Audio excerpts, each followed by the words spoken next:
ఇద్దరు ప్రాణ స్నేహితులు బద్ధ శత్రువులుగా మారితే వారి పోరాటం ఓ రేంజ్లో ఉంటుంది.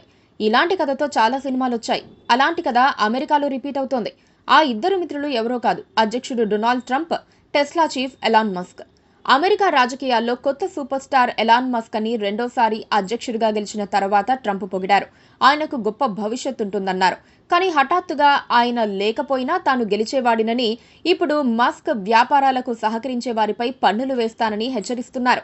పోటీగా తాను కొత్త పార్టీ పెడతానని మస్క్ హెచ్చరిస్తున్నారు. దీంతో ఇద్దరు మిత్రులు కాస్త శత్రువులుగా మారిపోయారు. డొనాల్డ్ ట్రంప్ తన వల్లే గెలిచారని ఎలాన్ మస్క్ గట్టిగా నమ్ముతున్నారు. అదే చెబుతున్నారు. ట్రంప్ విధానాలు నచ్చటం లేదని ఇప్పుడు మస్క్ అంటున్నారు. బిగ్ అండ్ బ్యూటిఫుల్ పేరుతో తెస్తోన్న బిల్లు ఖర్చులను పెంచేదిగా ఉందని, అది అమెరికాను దివాలా తీయిస్తుందని మస్క్ నమ్మకం. కానీ ట్రంప్ మస్క్ నమ్మకాలను నమ్మే వ్యక్తి కాదు. అందుకే దూరం పెట్టాడు. డోజ్ నుంచి గెంటేశాడు. ఇప్పుడు నా వల్లే గెలిచావని మస్క్ అంటే, నువ్వు లేకపోయినా గెలిచేవాడినని ట్రంప్ అంటున్నారు.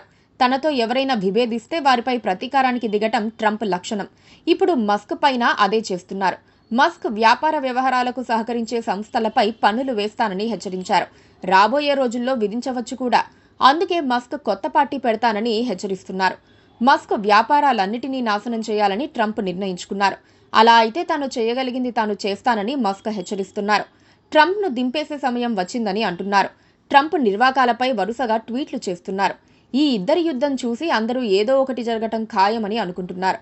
ఇద్దరి మధ్య ఒక్క బిల్లు విషయంలో తేడా వచ్చింది. బిగ్ అండ్ బ్యూటిఫుల్ అని ట్రంప్ పేరు పెట్టుకున్న బిల్లు వల్ల అమెరికా దివాలా తీస్తుందని ఎలాన్ మస్క్ అంటున్నారు. తాను డోజ్ చీఫ్గా మిగిల్చిన డబ్బులతో పాటు సర్వం కోల్పోతామని ఆయన అంటున్నారు. అయితే తనకు నచ్చజెప్పడానికి మస్క్ ఎవరన్నది ట్రంప్ అభిప్రాయం. అందుకే ఆ బిల్లును మరింత ఈగోతో ముందుకు తీసుకెళ్తున్నారు. ఇది చివరికి చినికి గాలివానగా మారి ఇద్దరి మధ్య శత్రుత్వానికి దారితీసింది. ట్రంప్ లాంటి రాజకీయ నేతల వల్ల ఎంత నష్టమో అమెరికన్లకు ఇప్పుడైనా మరింత క్లారిటీ వస్తుంది. ఏ మాత్రం ఆలోచనల్లో పరిణితి లేని, అందర్నీ బెదిరింపులతో దారికి తెచ్చుకోవాలనుకునే మనస్తత్వంతో ఉండే ట్రంప్ అగ్రరాజ్యాన్ని పరిపాలించలేరు. ఆయనకు తగ్గట్లుగా మస్క్ ఉన్నారు. ఇద్దరూ కలిసి ఒకరిగొయ్యి ఒకరు తవ్వుకుంటున్నారు. అయితే ఇద్దరి మధ్య రాజీ చేయడానికి కామన్ ఫ్రెండ్స్ ప్రయత్నిస్తున్నారు. అందుకే ట్రంప్ ఓ కేసులో ఉన్నాడని చేసిన ఆరోపణల ట్వీట్లను మస్క్ డిలీట్ చేసుకున్నాడు. దానికి బిగ్ బాంబ్ అని పేరు పెట్టుకున్నారు. కానీ ఆ బాంబును ప్రస్తుతానికి నిర్వీర్యం చేశారు. అమెరికాలో ఇప్పుడు వీరిద్దరూ కలిసిపోయే అవకాశం లేదు. కానీ సీజ్ ఫైర్ చేసుకునే అవకాశాలున్నాయి. ఒకరి జోలికొకరు వెళ్లకుండా రాజకీయాలు చేసుకుంటారు. అంతవరకు ఉంటే పర్వాలేదు. ముదిరితే మాత్రం సమస్యలొస్తాయి. అది అమెరికాకు కూడా నష్టం చేస్తుంది. Please subscribe to KTV Telugu. KTV Telugu. KTV Telugu.